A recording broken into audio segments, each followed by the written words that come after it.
এক মাদ্রাসায় এরকম খাদেম ছিল, তো খাদেমের সাথে বাচ্চারা খুব দুষ্টামি করত, ডাকতো গরু, পড়ার সময় গরু ডাকতো। তো ও ছিল একটু সাদা সিধা, সহজ সরল, একটু হাবলা টাইপের, তো বেশি মাথায় নিত না। আবার দেখবেন হাবলা মানুষ চেতলে কিন্তু খবর আছে। একদিন বৃষ্টি হইতেছিল প্রচন্ড, এর দায়িত্ব ছিল ছেলেদেরকে খানা পরিবেশন করা।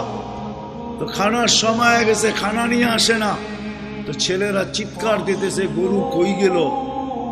একটু পরে দেখতেছে খানা নিয়ে আসতেছে, তো সবাই চিৎকার দিয়ে বলতেছে ওই গরু এত দেরি করলি কেন।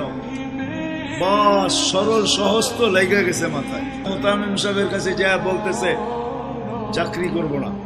কেন? কটি মাদ্রাসায় যেটি পালেন এটি সব দেয়া দাও। সবসময় গরু বলে শোয়া গেছি, আজকেও গরু বলতেছি। মোতামিম সাহেব বুঝছে যে সরল সহজ মানুষ চেতলে তো এরমই চেতে গেছে গা সিধা বাড়িতে।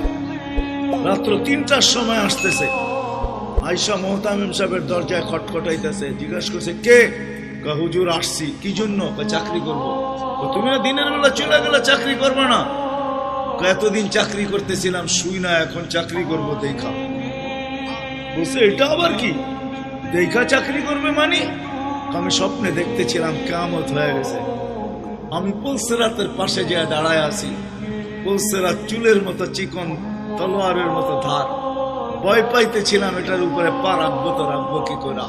একটু পরে চিৎকার শুনলাম, তো দেখলাম মাদ্রাসার ছেলেগুলা সবগুলা হইহুল্লার করতে করতে আসতেছে। ওরা পুলসেরাতের পা দিতে দেরি, এটা সুপার হাইওয়ে হয়ে যেতে দেরি হয় নাই।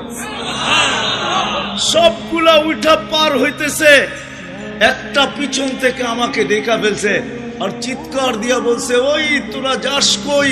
আমগো গরুটা তো দাঁড়ায় আছে, ওরে নিয়ে যাবি না? বলে সবগুলা পিছে ফিরে আসছে আর আমাকে উঠায়া কেউ হাতে কেউ পায়ে ধরা সব কাঁধে করে নিয়ে পার করা দিছে।